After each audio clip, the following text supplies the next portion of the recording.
Okay, ladies and gentlemen, we've managed to get in a packed programme members of the team over here. We've got this good-looking gentleman just approaching me now, Matt Neal, Tom Onslow-Cole, and an equally good-looking chap which you've seen earlier today, Mike. But you're not Fabrizio. You can have seats. So where's our Italian man? Well, he's been called in front of the headmaster for some slight, what they say I consider to be a misdemeanour, but they're absolute rubbish, you know. I mean, they're just clutching at straws. So, but obviously they need to look at it, and so I think he's just explaining his situation. Okay, and what are the points on the doors now then? I think Fabrizio's leading now by 42 points. So he came in leading by 41. So after 2 races, he's actually back to where he was. If he gets 53 points after the last race, or leading Plato by 53, then he's won the championship. But to be honest, it's probably unlikely. But. And on the manufacturers and team championships? Both won, subject to official confirmation, as they say, because there is a possibility that if we had unscheduled engine changes or something like that, we could lose a few points, which may delay the official announcement of it.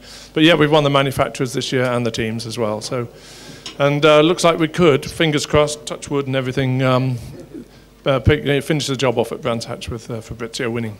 Okay, right. Well, thank you, Mike. I'll let you go away. Well, I'll talk to these 2 superstars now, either side of me. And I'm just waiting for my cameraman to give me the thumbs up that he's happy with the situation. Pressure's on. Matt, wet race. Do you like a wet race? Do you hate a wet race? Is it good for you or is it bad for you? Well, I normally don't like wet races because, well, you make a small mistake, it has a big outcome. But the Vectra is inherently good in the wet. It's very good. It's a good all-rounder. So we're normally pretty strong. So I was actually looking forward to the rain because the speed they've got with the regulations in favour of the diesels, which the Seats run, it was going to be our only chance to really have a stab at them today. So, and which we did in the last one. And the corners, the very tight corners at Beckett's, and the Seats do seem to have an advantage out of there with the diesel. Well, they've got the similar sort of horsepower to us, but they've got double the torque. So it's just, you know, we're very similar. They're slightly heavier than us on the weight, so we can have a go at them on the braking, and through the corners we're slightly kinder on the tyres. But yeah, they get out the twiddly bits and they're gone. Okay, Tom, it was a bit of a gamble in the first race. Didn't work. No.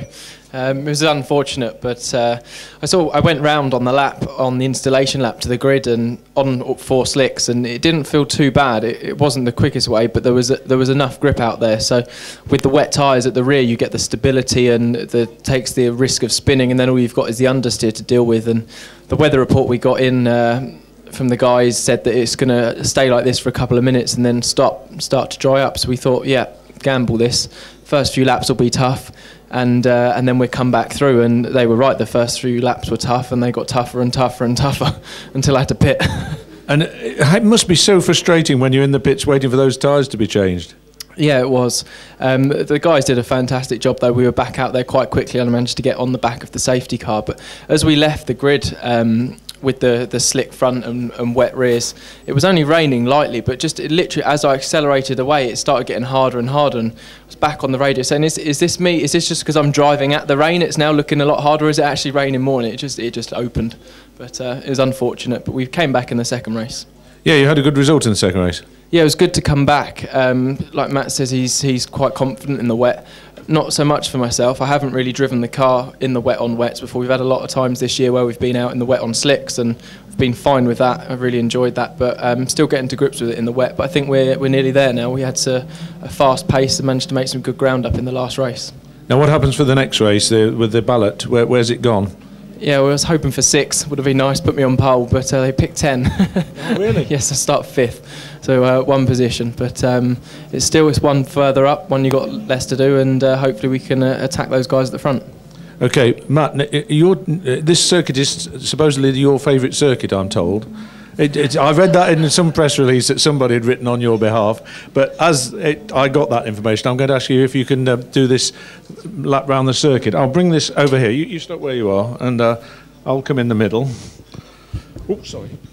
Just injured the driver. And I'm going to ask you if you can give us a lap round the circuit. No problem. I'll talk you around in the dry because it's probably easier. The We sit here on Brooklands. We start off on the start-finish straight, which will be going down. It's probably one of the fastest points of the circuit into Copse, the first corner. It's just down 1 gear to 5th gear. It's about 120 mile an hour through there for us, really just balancing the car with oversteer on the way in, understeer on the way out, trying to watch the curbs. Hard on the gas, then you've got a little sort of kink, what we call through maggots, where it unweights the car, it pitches the car right and then left as you really get hanging onto the brakes from 6th gear down to 2nd for us, because the Vauxhall engine we've got, it really likes to rev, so we've got to use all the gears we've got. Down to 2nd gear and getting a good exit from the Beckett's, which is the far hairpin, is really critical to a good lap and critical to keeping people off your backside and getting a good run on the guy in front of you. So getting a good run, 2nd gear out of Beckett's, up Club Straight, back up to 6th gear. Again, we come under the bridge, which is just approaching the hospitality here, just almost touching the limiter in 6th gear, so 135, 140 mile an hour as we throw the anchor out the windows and hit the brakes for Brooklands, the turn in front of us. Down 3 gears to 3rd gear. You can see in the wet there's a variety of different lines, and in the wet it's people looking, because when the asphalt, the tarmac, gets impregnated with the race rubber, it gets very slippy.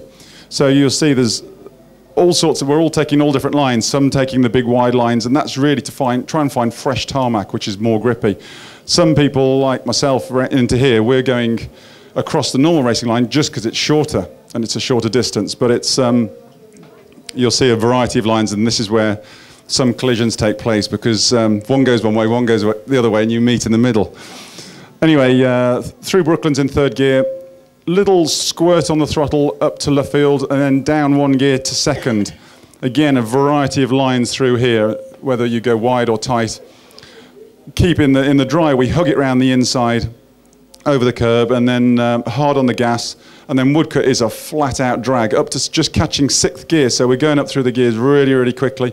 So we're 6th gear just as we go onto the start-finish straight, and that's a lap of Silverstone. Well, thank you for that, Mark. So, we've got a lot of people here wanting a lot of autographs, but just finally, predictions for this last race? Well, it's got to be a Vauxhall 1, 2, 3, hasn't it? And are you just keeping an eye on the other cars, or are you just going for it? No, I mean, it's going to be tough, because with the reverse grid, what a lot of people don't realise, when we do well, you carry success ballast. And even on the reverse grid, if you've won the previous race, you still carry success ballast. So poor old Fabrizio is starting 10th, and he's carrying maximum more weight than anybody else in the race. And Tom and I, we're going to be starting in the pack, but with weight. So it's not going to be easy, but the car's good. We beat our weather forecasters with big sticks, and one's saying it's going to be dry, and the other one's saying it's going to be wet. So, first race we all edged our bets, and we all went with a different setup on our cars, and it didn't really work. So. We all went for the wet setup in the second race, and that was the thing to do. That's why the cars were so strong then. So we've got the engineers scratching their heads at the moment and they're beating the weather forecasters we've got. So, we'll wait to see what's going to be. Okay, and Tom, you're just turning the wing mirrors in, is that right? That's it. Forward, I think. Head down, go forward fast as you can, and try and get some of those points back that I lost in the first race. Okay, well, I think we'll all be cheering for you here. So, ladies and gentlemen, please show your appreciation for the time they've come to see us, Matt and Tom. We're now going to ask them to stand in front of or sit by the tables and sign some autographs, because I know you all want them. So this is a chance to get a signed autograph from them. Yeah, I think so.